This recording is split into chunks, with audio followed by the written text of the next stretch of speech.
Together today. Before we start today's service, I want to share something with you in case you haven't seen this. On Facebook, well, let me back up a second. On Friday, I met with Warren Yateman, David Stallings, Pastor Arnold, and Prince, our two guys who were over in CWC Zambia. We Skyped, and it was like an hour and a half, hour and 45 minutes experience for about 15 minutes of conversation. Right? If you've ever tried to Skype Africa, well, we'll talk later about the experience. But there was a moment we stopped and prayed over this congregation because in the evening time over there, they were preparing to go into an overnight prayer service. And so they shared with us their plans. And so the idea was they were taking chairs from the church building, and they were going to be meeting in a house. Now, over the past few months, once a month, they get together and they pray, but they pray at houses. And these houses are churches within the neighborhood. They're meeting in the bush. And so each house has leaders involved, and Pastor Arnold has been training these leaders to then run these groups that happen in the homes. And so he has commissioned them that they switch houses each time they do this to pray over that neighborhood and pray over that home, and that they would have influence. Well, this time, it was one of the first times to meet in this particular house. And this house sits in a Muslim neighborhood. And their anticipation was beginning around 8 o'clock, they were going to have some preaching at 10 and preaching at midnight and preaching at 4 in the morning. And they were going to wrap things up about 4:30, 5 o'clock and head back to go to work and go about their day. And they were expecting about 100 people to come and gather in worship. And then on Saturday, he sent a word. 210 people gathered in a house in Zambia, in a neighborhood where Muslims sit to pray. Now, obviously, I can't fit 200 people in my home.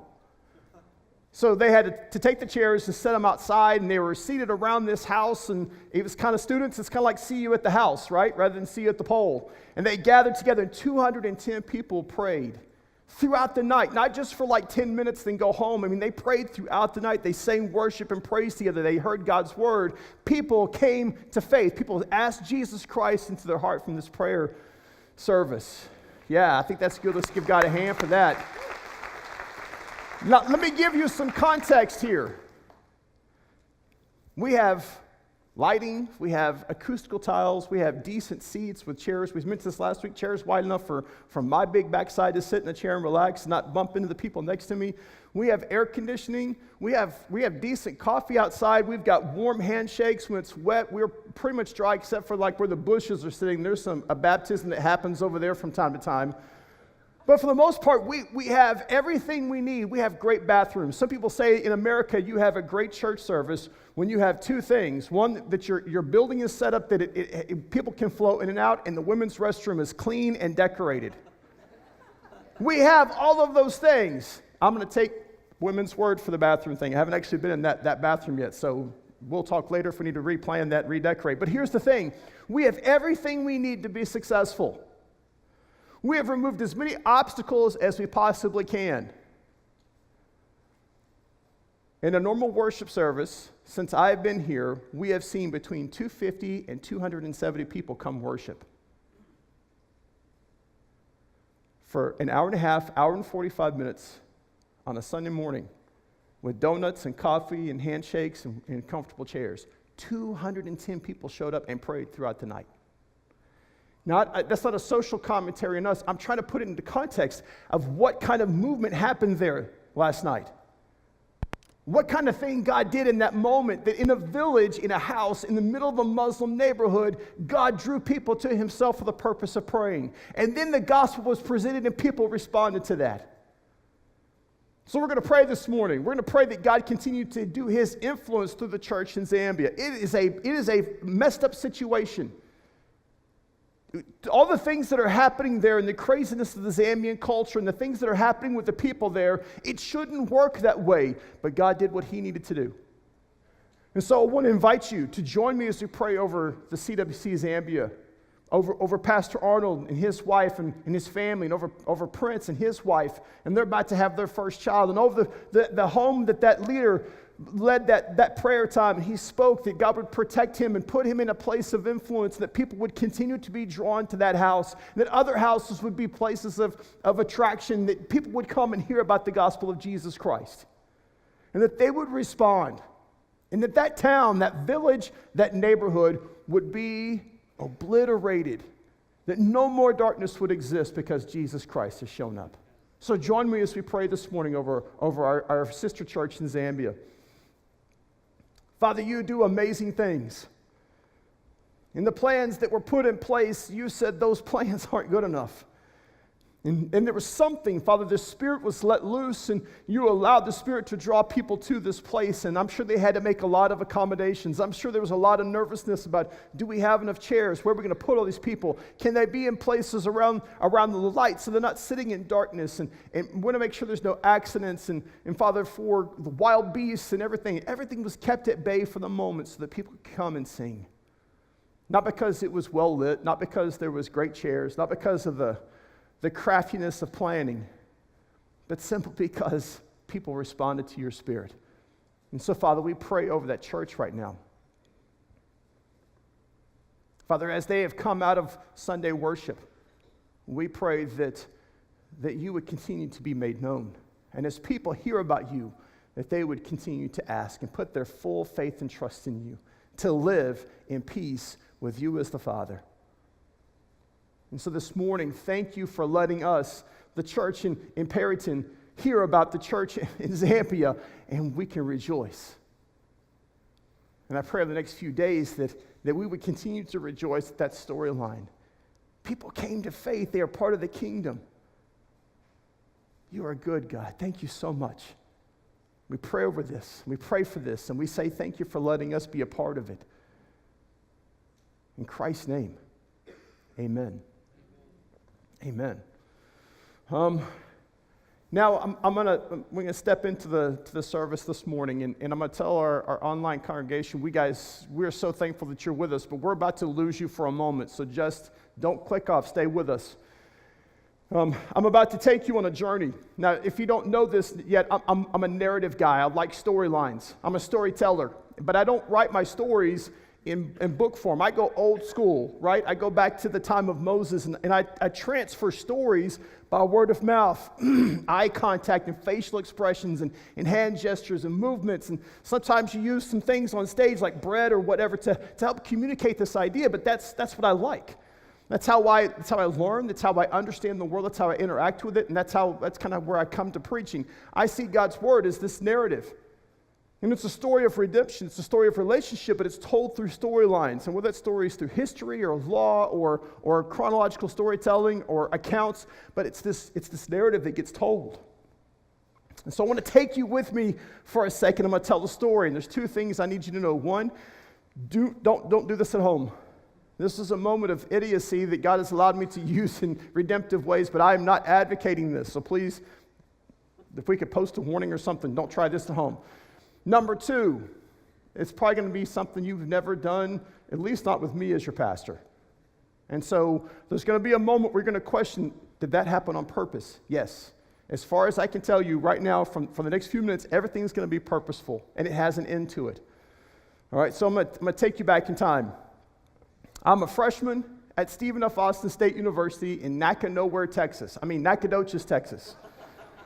Behind the pine curtain, okay? And I've got a group of friends that I've come to know through the BSM, the Baptist Student Ministries. And so there was a couple of guys who started playing basketball together, and we were getting ready to play softball in the spring league. And in the early spring, we were coming to a place where we gathered together and kind of hanging out one night, and one guy says, hey, I've got something we need to do. Usually when you hear that, you're supposed to go home. You're supposed to leave, right? That means bad things are about to happen. But I'm at college. Mom and Dad are 3.5 hours away, so it's like, cool, what are we about to do? And he said, guys, go put on your cruddiest clothes. I'm going to go show you something you've never seen before. So we literally throw on dirty shorts, old cruddy stuff we've played, softball or football or whatever. We just go put on crud. We meet back at the dorm. He says, we're going to load up, just follow me. Now, this guy named Kerry was part of the SFA ski team. And if you know Nacogdoches, there's no snow, so there has to be a different context with which you ski. So it's the water ski team. We even had a water ski team. And they practiced outside of town on a private pond that was big enough for them to handle this boat. And he said, guys, I'm going to show you one of the coolest things. And he gathered us at the dam, and he said, I want you to look across. And maybe 15 feet away from us, there was this huge concrete tube and a metal frame on top of it. It's an overflow tower. He says, follow me. And so we went out to the water. It's cold. I mean, it's early springtime. And it's cold water, so we're kind of shaking. And we climb up this ladder to get into the tower. Don't do this at home. Okay, please don't. So that we get to the top of the tower, you start to climb down. And as you climb, it's already late at night. If I didn't told you that, we're talking about 11 o'clock at night, so it's already a little bit dark. But as we climb into the tower, we begin to descend into the tower, it gets darker, and it gets darker. And pretty soon, we're down in the tower, and there is no light. Now, there's 4 or 5 of us gathered there, and we're shaking. We're kind of like, this is crazy, man. I mean, this is absolute crazy. What are we doing? And Carrie says, just hang tight because it's about to get crazier. I'm going to take you guys through this waterfall, and you're going to sit down, and there's a tube that goes through the hill. That's where the dam is. And you're going to slide down that like a water slide to the very end. But when you sit down inside that tube, there will not be an ion, there will not be a neutron, there is no light frequency, there's nothing in there to help you see. It'll be absolutely dark. You can't even see your hand in front of your face. Just sit down, catch your breath, and slide. And so first guy goes. And from the back of the tower, he just all of a sudden disappears through the water cascade. And then all you hear is, oh no, and he disappears. And you think, man, I sure hope he made it. So who's next? And everybody's looking at each other, and it's like, well, okay. So another guy steps up, and he disappears through the waterfall, and he sits down, and you hear the same thing. Next one goes in, and the next one goes in, and here I am, all 6'3", 260, 70 pounds at that time. I don't know if I can do this. And I had cheated. I didn't tell the guys that I had cheated, but I sat there and I thought, okay, it's time to go through the water. And as I step into the water, it takes your breath away. It's so cold, and you're already scared. At least I was. And I sat down, and all I could feel was something slimy. Yeah, that's what I thought. Ugh, this could be animals. This could be I don't want to get too disgusting, but it's absolute darkness. I can't see my hand in front of my face. And I'm sitting there, and I catch my breath, and I pull out my cheat tool, and all of a sudden, click. And I can look down the tunnel, and I begin to see that there's a hole, and what I'm feeling that's slimy it's like brown stuff, and it's algae, and it's just green, and it's gross, but it's slippery. And I can see the context of the tube around me, but I can't see all the details. I can't see the end of the tunnel. I don't know where this is going to go. I think I hear people, celebrating and laughing, but they could be crying in misery. I just don't know.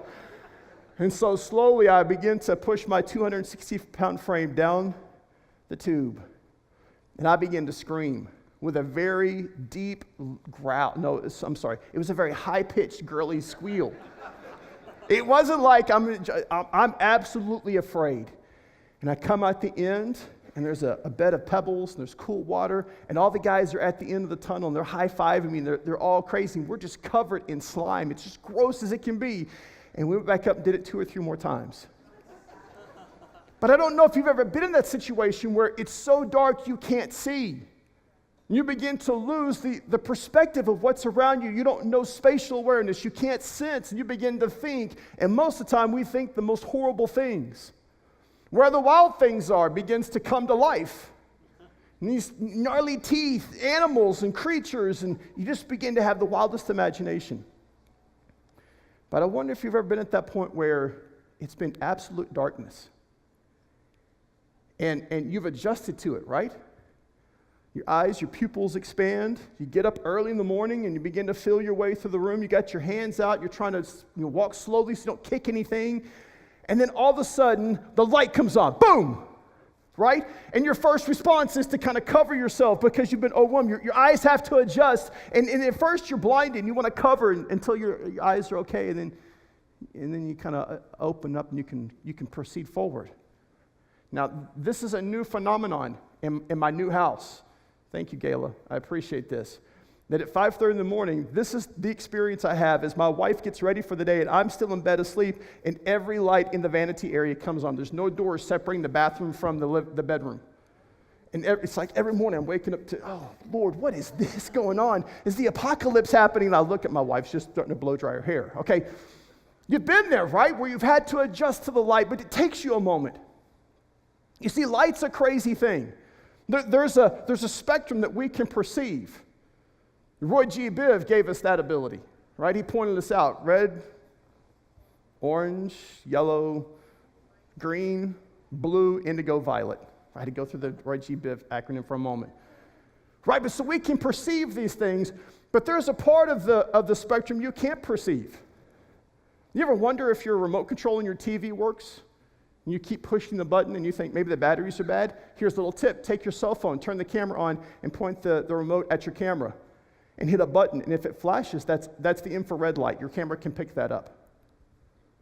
So you don't need to fumble through a dozen batteries because, if you're like me, you just keep random batteries in that junk drawer. They all may be bad. You don't know. The ultraviolet on the other end of the spectrum, we don't perceive it. Our eyes don't see it, but it's still there.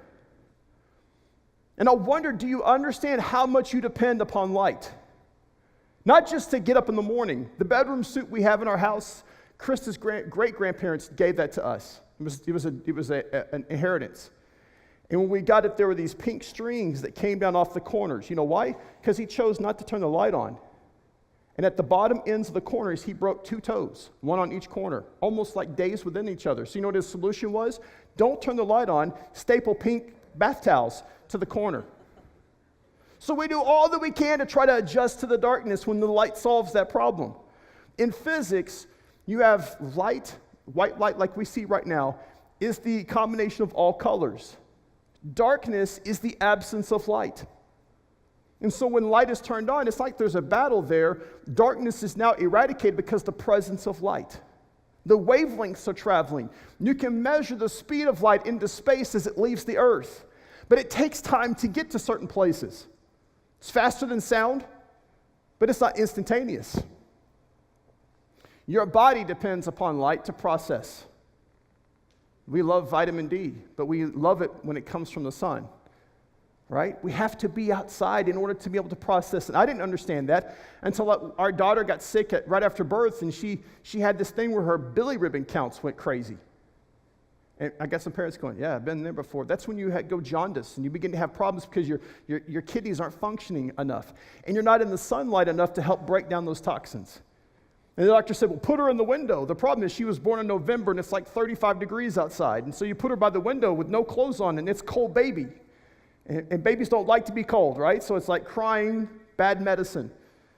And eventually they had to use ultraviolet lights. And they laid her down. They put glasses on her. She was sunbathing.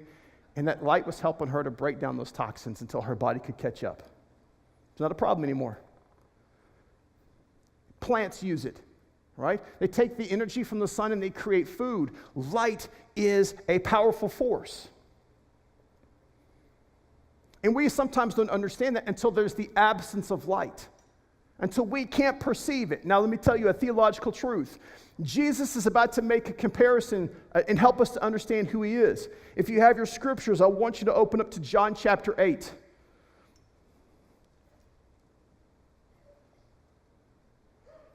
We're going to look specifically at verses 12 through 20.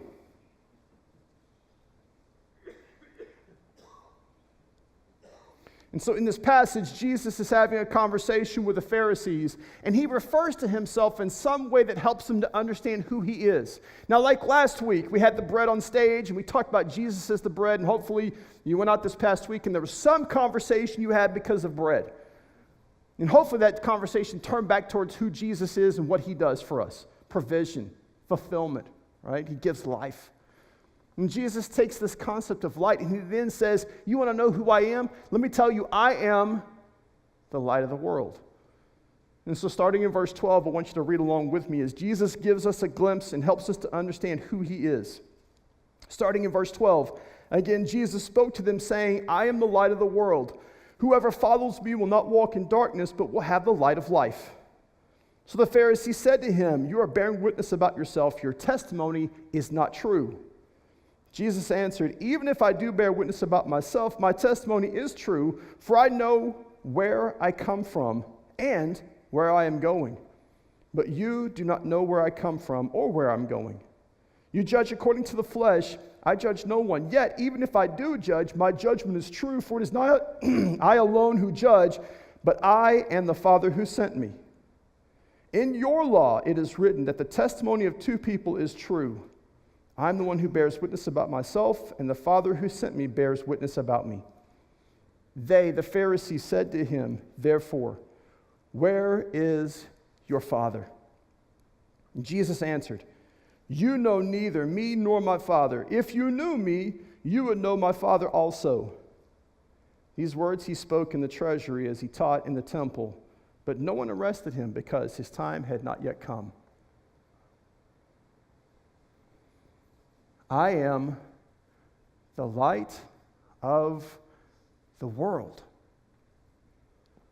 When he says that, what does he mean? Let's just break down that phrase, and we'll start right in the middle, the focal point of him being light. You see, what's happening in this context is, much like last time with the Passover happening, there's a context to this conversation. The context is a thing called the Festival of Tabernacle, the Feast of Tabernacle.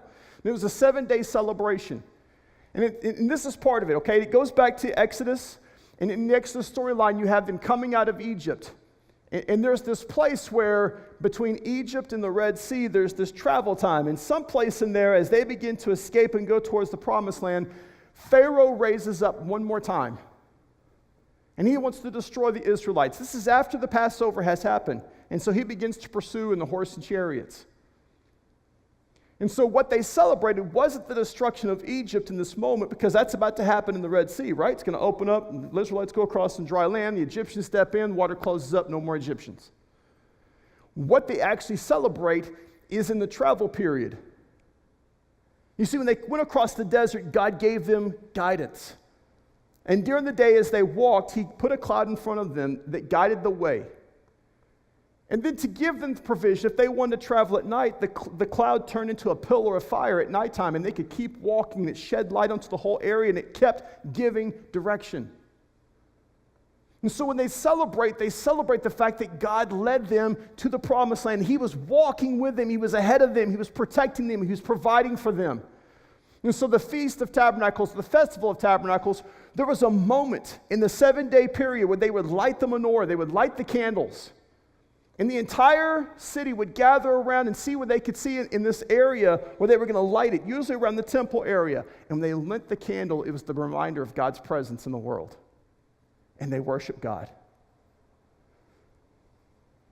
Now that later turned into the story of the Maccabees in the storyline of how the oil kept out and they were able to sustain against the siege at Masada. But in the initial beginnings, it was going back to worship. God is for us. God is with us. Now here's the crazy part of this. They would go out before the 7-day festival and they would gather sticks and twigs and branches and trees and they would build these little huts, these tents. They called them booths. This is another name of the Festival of Booths. And so for 7 days, they would walk out of their house and go tent in their backyard. Go camp right there.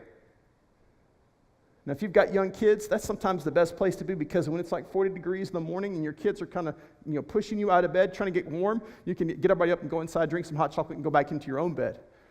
But for 7 days, they stayed in these little tents. And it wasn't an act of punishment. Gerald Borchardt writes in the NAC commentary, he says this is actually part of the celebration to remind them the physical nature that they were in need. They had no protection. They had these little huts. And they would go for a few miles and they would build tents again and they'd sleep through the night and they would get up, they'd break it down. They were nomadic people. And it's to remind and celebrate what God had done for them. And in the 7-day period, they had food and they would eat and they would tell the storyline of the Exodus from Egypt. But it wasn't until that moment when they could gather around and look towards the Temple Mount and they would see that there was this candle that was lit. And it would shine over the darkness of the area and remind them that God was present. That he had always been present. That he was for them and he was continuing to be present as they went forward. And so when Jesus says, I am the light, he's pointing back to that thing that says, I am God's provision to this world. I am revealing that God is here. Now, they don't get it.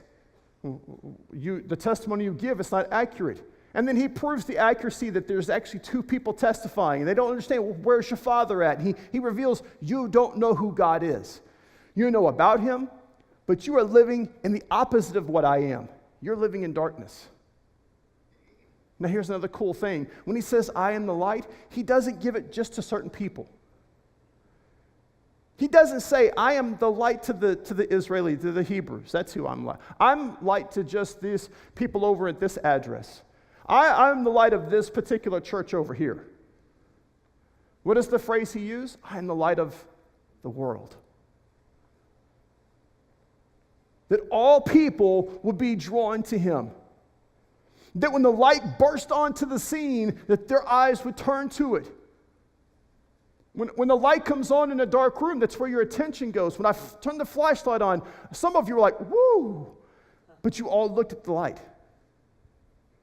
And then for those sitting in the back, maybe you're like, I can't really see it. And the spot came on and it drew your attention to a spot. This is how we react to the light. But sometimes when the attraction is brought into that light source, we don't know what to do with it. It overwhelms us. And this is why the world doesn't fully understand who he is.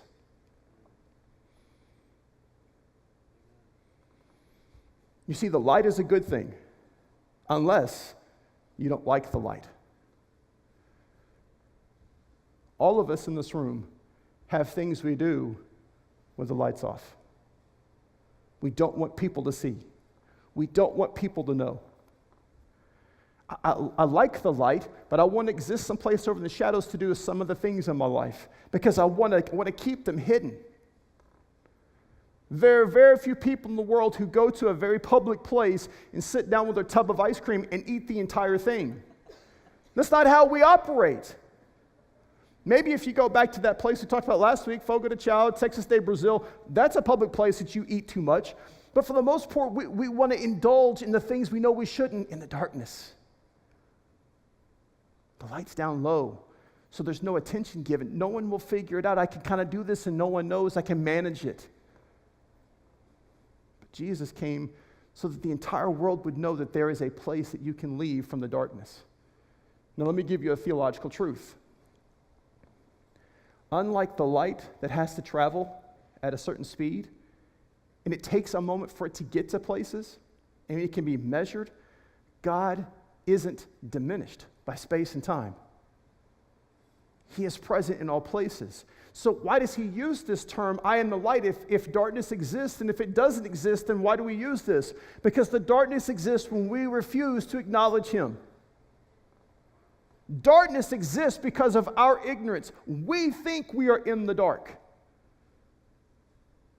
But I can't stop God from his presence.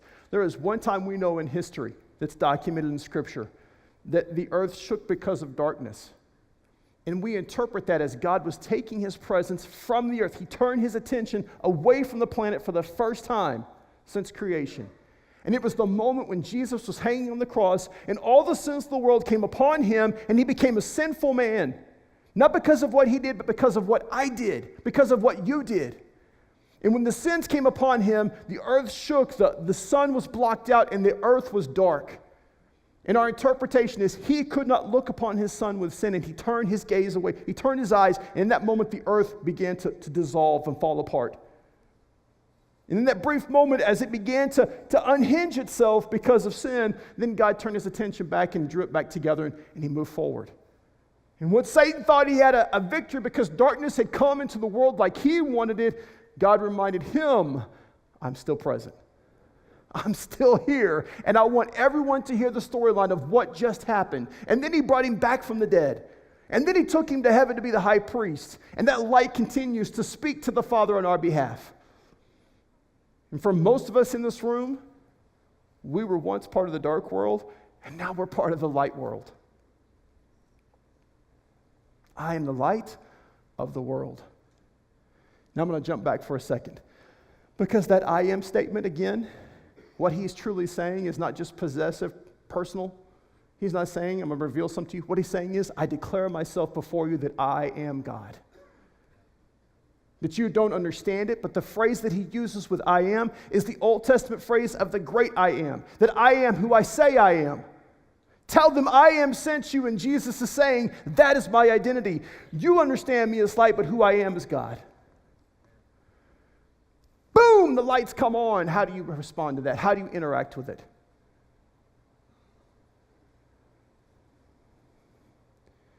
What I love about this identity thing, for me, is a couple of things. Jesus' revelation, period.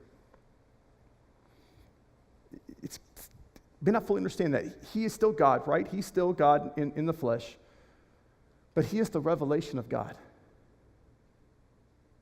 That's what he's teaching us to do. The revelation is this: God's character. That when the world was in darkness, God cared enough not to condemn it to die for eternity apart from him, but did everything he could to bring all of mankind into relationship. Peace isn't the lack of conflict. The true definition of peace is living in relationship with God, and the light has allowed that to happen. That's by God's character. Number two thing he reveals about God's character in this revelation is he shines light on God's character of love and compassion. He has the power to save, but he also does it because of his heart to love. And then he reminds us, you see me? This is what he's saying to them. You see me. You know why you see me? Because I'm representing the fact that God is in this moment. Have you had a moment like that this past week? When you thought you were alone and you thought you were in darkness, and God said, hey, I'm here. Don't forget that. In Romans, Paul writes to the church in Rome, your salvation is because the Holy Spirit's whispering, you belong to him. You are his. And so in the revelation, he reminds us that God is present, God is compassionate, and God is powerful. Now here's the other side of it. The other part of his revelation is our condition. And I'm going to give you two parts of that condition, and I want you to walk away with this. Part of the condition is that I was flawed and failed, doomed to an eternity separated from him, not because of what he did, but because of what I did. That is darkness. My condition was hopeless, and I didn't even know it. My condition was death and separation, and I didn't understand it. It wasn't even on my radar. I thought I was okay. Now, I'll admit, I was a 9-year-old when I realized my separation, so I'm a little bit naive to the world. Everything's about in television, video games, and football and baseball and basketball out in the front yard. Changing the seasons brought a different game. Having 5 or 6 best friends. Man, summer times we're eating all we could and playing all we could and having fun. The rest of the year was pain and torture having to go to school. Sorry, teachers. I'm just telling you how it was for me as a kid. I later became a teacher, and then it was a different type of pain and suffering, which you identify with. But then one day, God said, you know what, you've been learning a lot of things about me, but guess what? You don't know who I am, and we don't live in a relationship, and it's your fault. And as a 9-year-old boy, I realized I want this relationship. The light was turned on, and I had a response. And at first, I had to kind of shield my eyes, but the Holy Spirit began to pull my arms apart, open my hands, and my eyes adjusted, and I said, yeah, I do want this. And I began to stand up, and you're going to hear the story over and over again, so just take parts because I'll highlight different parts of it. But as I began to stand up, my dad grabbed me because I was a rambunctious 9-year-old and said, sit down, we don't need to go to the bathroom yet. And I said, I don't need to go to the bathroom at all. I got to go get Jesus. And he looked at me and goes, whoa, let's go get Jesus then. My mom's like, Bill, shh, quiet. He's like, he wants Jesus. And they're like, well, we got to go get Jesus. So we all stood up, walked down front of the invitation. He came down, and my pastor, Mike Collinsworth, kind of looked at us for a second. Then he realized we are an invitation. This is a small Baptist church, so let's do this thing. And he walked down front, and we all cried, and we prayed, and I put my faith and trust in Jesus. And I prayed a very typical Baptist prayer. As a 9-year-old, I am fallen. I'm a bad person. I'm not friends with Jesus. And then Mike said, you want to be friends? Boy, yeah, that's why I'm here. And tears are coming down. My dad's crying. My mom's crying. And I went through the prayer with him. Right? The light came on and I responded to it and I came to him. But I had to realize that I was separated. Now here's the other condition that we have in this I am the light of the world. Eternal love. See, I didn't have to stay in the fatal flaw of sin. God invited me into a relationship that has continued to blossom in amazing love. And it's not just love for me. I mean, that's kind of where we start, right? It's all about me. Jesus died for me. Jesus came to me. God does this for me. He gives me whatever. And then I began to realize that he called me to walk a path in my journey with a woman. And she wanted to love me, but there was a response that I had to love her back. That was the vows that we made, right? And so we began to walk this journey together, and God began to teach me how to love other people outside of selfishness. And then he began to scream that lesson at the birth of a baby. And then a girl came along and brought different life into our family. And my very serious 5-year-old, who was always in like the death stare at people. Either that or he was making bunny ears, was totally disrupted by this girl who came into our home, who brings noise and laughter, and sometimes she brings gasps of air and rolls of eyes, right? But it's this beautiful life that we have as a family, and I can understand how to live in that life because the light came on, and my condition was eternal love. Not always responded very well to that, but Jesus continues to reveal it to me. And I wonder how many times in the past week, in the past year, God has reminded you that I am the light in your life. There's a passage I want to read to you. And it's John describing who Jesus is in John chapter 1. Go back and read that because there's some really cool things. He talks about how Jesus appeared and what he did. But he writes this in verse 4 of chapter 1. He says, in him was life. And that life, the life was the light of men. The light shines in the darkness, and guess what? The darkness has not overcome it.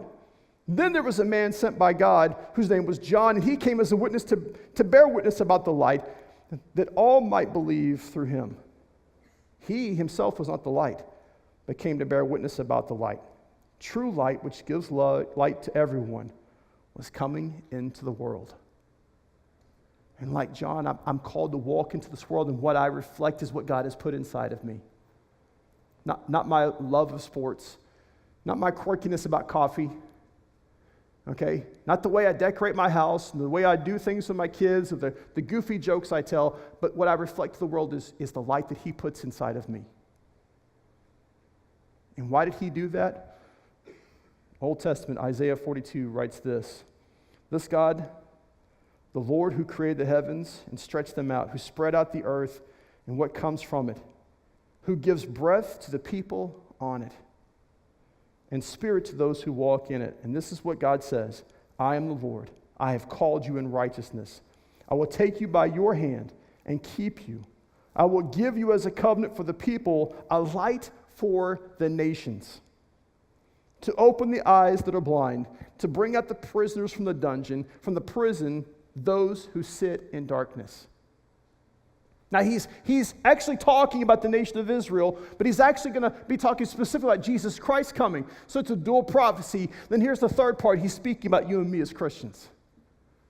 That we are light bearers in this world. And it wasn't for our own gain, but it's so that more people would come to live in relationship. I want to finish with this story, and I want you to walk away with this imagery. I have a friend named Daniel who lives in the D.C. area. He's Moroccan by background. And that's one of the beautiful parts of D.C. is just a stew pot it's a tossed salad of cultures and people. He was adopted by a mother and a father who were in the Air Force stationed in that part of the world. They're Anglos, by the way.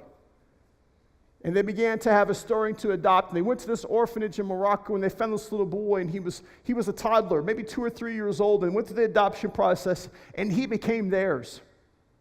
And they tell the story the first day that the dad has the hand of this little boy, and he's, smooth ball. They've got his head shaved. He's got a little blue sports coat on. He's got a nice little dress shirt. He's got little pants, little topsider shoes, and his hand is in the air, and he's holding the hand of his adopted father. And they walk out the door of the orphanage, and he can't walk.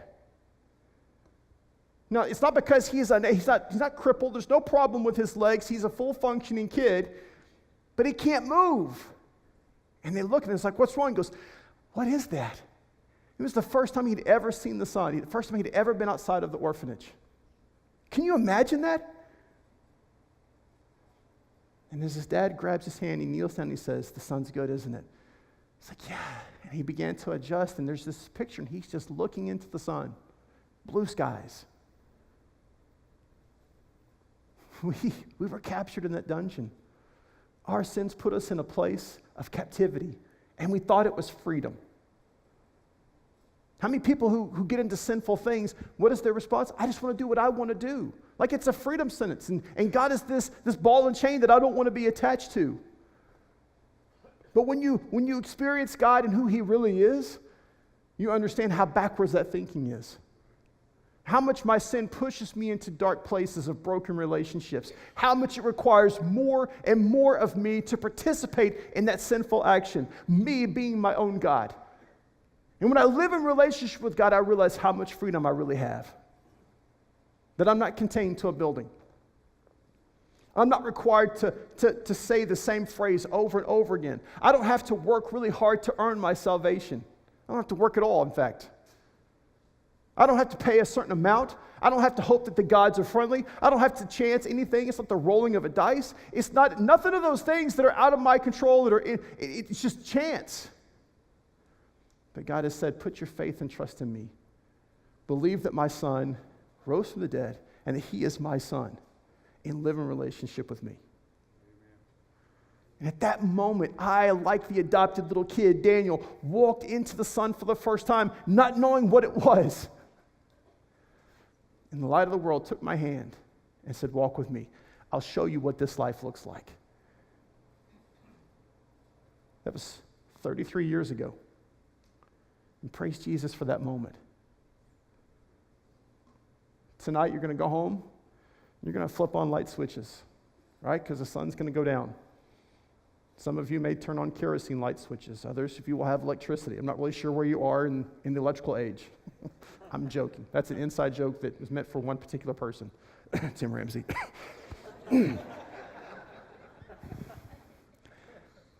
And then at some point, you're going to want the lights off, right? You got to rest, and you're going to get up tomorrow morning, and you're going to play a joke on your husband or on your wife, right? And as you go out to the field at like 5:30 in the morning, you're going to walk out and flip the switch and run as fast as you can. But how much do you care about? How much do you depend upon that light? How much does it impact you? How much will the sun bathe upon your face? You know, there's one cool thing. I can never have too much Jesus. I've actually experienced ultraviolet sunlight poisoning, where I've had blisters on my skin, and they were blistering as I was walking in the sun because I was a stupid kid at Wet n Wild and didn't wear sunscreen. But with Jesus, there is no fear of that. There is no too much. And what I pray is that you crave after the light, and that you walk in this community. You go get your stuff dry cleaned. You go eat frozen yogurt. You go have some coffee, and you go get your car fixed on. And you go buy carpet, and you go to whatever implement store and True Value or whatever. And every place you go, God reminds you, you are the light in this moment because of what I've done inside of you. And like stars, we travel throughout this community, reflecting who He is. Are you living in that light? How often do you step away from the darkness? Calls out to you. Come live in the shadows, and you push it away. You turn the light back on. You accept that presence of God. How often do you hear dark conversations of ignorance about who He is, and you have a moment to speak truth and love? And we pray that more and more people would learn to live and choose to live in the light. Like Daniel, stepping out of that orphanage for the first time and seeing the sun, and how awesome that would be. I pray that every one of you who are sitting here, if you are a walking, obeying, Jesus-loving person, that you in the next few weeks, days, whatever it is, would have the opportunity to experience what it's like to walk someone and be with them when they accept and put their full faith in Jesus Christ. If you've never done that, man, that's like the light. That's like going to a movie premiere. That's a light beam you can't even look at. It'll burn you. It's so exciting to be a part of that moment. And if you're sitting here and you've been decades in faith, walking with Jesus, and you've never been a part of that, man, I pray that happens to you this week. That's a light switch right there. Let's pray together. Let's close out this morning. Father, you have shown us the light that shines across this world. That in the darkness in the bush in Zambia, there was a light that was shown, and it wasn't from a torch. It wasn't from a flashlight. It wasn't from anything that man could create, but light was brought in, and people began to see it, and they responded to it, and people came to faith. I pray that here in the outskirts and in the main downtown and the outlying areas of this community, that not because we do some kind of program, it's not because we have some kind of great concert here, it's not because we do something that's crafty, but Father, it's because each person here who is in love with Jesus Christ and in a relationship with you, they walk out of this community and they begin to sense the light shining around them. And people for the first time, or people maybe begin to see the light and respond to it, and you've put them in a place to speak love and life and truth. Father, I pray that we look around and we see these empty seats around us. And it's not just because people are out of town or on vacation, but there are people that these seats represent people living in darkness. And they may be good people. They may have great values. They may work hard. They may love their families. They may provide. But Father, they're living in darkness and they not even realize it. So Father, 2 parts. 1, send us away from here. Man, like Moses, we're coming off the mountain with a sunburnt face and glowing. That we would walk into this community, this city, and into the places that we live, and whether it's Spearman or Booker or Derazette or wherever, that we would walk into those places and we would shine the light of Jesus Christ. May we join the Holy Spirit as He's already having conversations in the hearts of those people. We don't have to create the light, but we're called to reflect it. And so, Father, thank you for this morning that we can come together, a bunch of tiny candles that make a spotlight. And Father, teach us like Jesus to reveal the path that leads to living in relationship with you. Father, I pray this week, each one of us here will have a moment where we want to hide in the shadows. Draw us out. Remind us of this passage where Jesus is the light of the world. And draw us out of those shadow moments.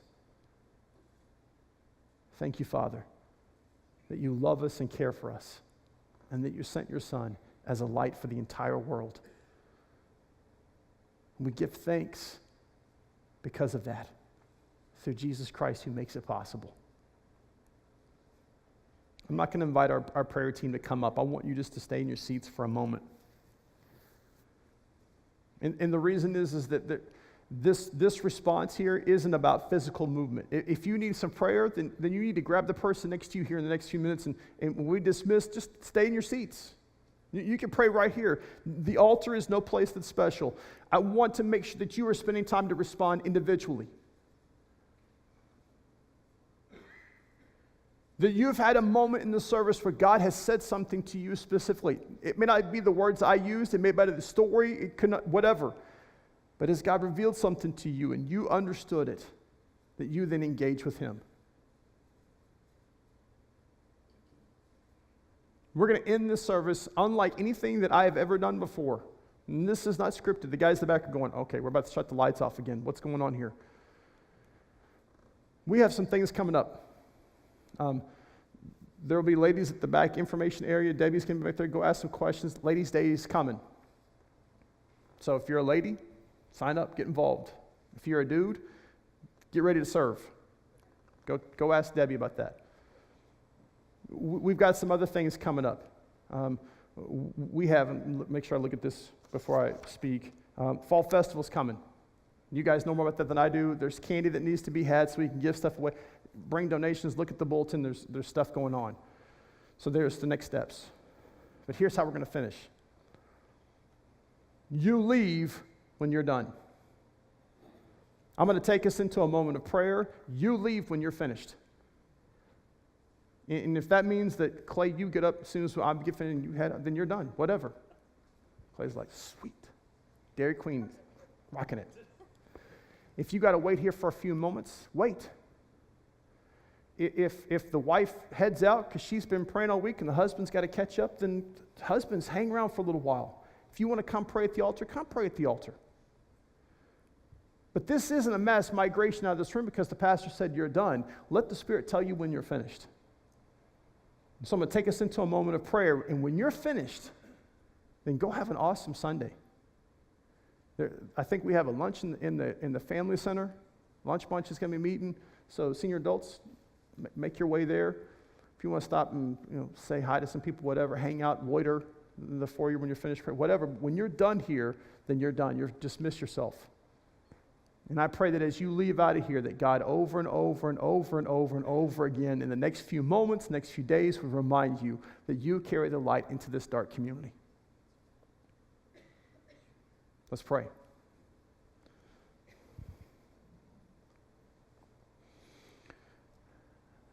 Father, in this next moment, we take a moment just simply to respond. Father, there are people who have submitted prayer requests. I pray that our prayer team would take those this today and the next few days and pray over them, that they are not submitted for no attention. We know that they've given those things to you. You've seen those things, so Father, attend to them. There are people here this morning they've got hurts. Father, you see their hearts, you know their emotions, their thoughts, and so Father, attend to them. There are some people here who aren't sure what's going to happen the next few days, that you would just speak peace and presence into that. Father, there are some people here who they're ready for this prayer to be over this and get out of here. I pray that you would dog after them the next few days. Let your Spirit just be on them.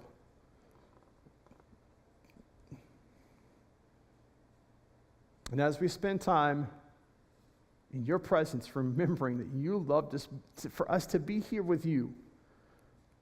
And that being here may be at home in the prayer closet, it may be in the car with the family, it may be at work as we do a business deal or we service a piece of equipment, it may be as we bake something, as we prepare the house, as we clean, as we interact. But Father, there are all these moments of worship that will happen in the days to come. Prepare us as we go out from here.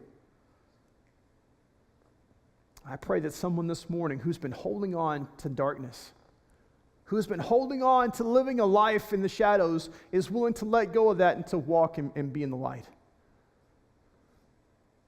And maybe there's a person this morning, the lights have been flipped on and they don't understand what's going on. They don't understand how to adjust to it. They just know they hear you saying, come be with me. Come live in relationship through my Son who I gave for you. And I pray that they would open their eyes and look around and they would see somebody and just grab them, and that person would be prepared by the Spirit to walk them through a prayer.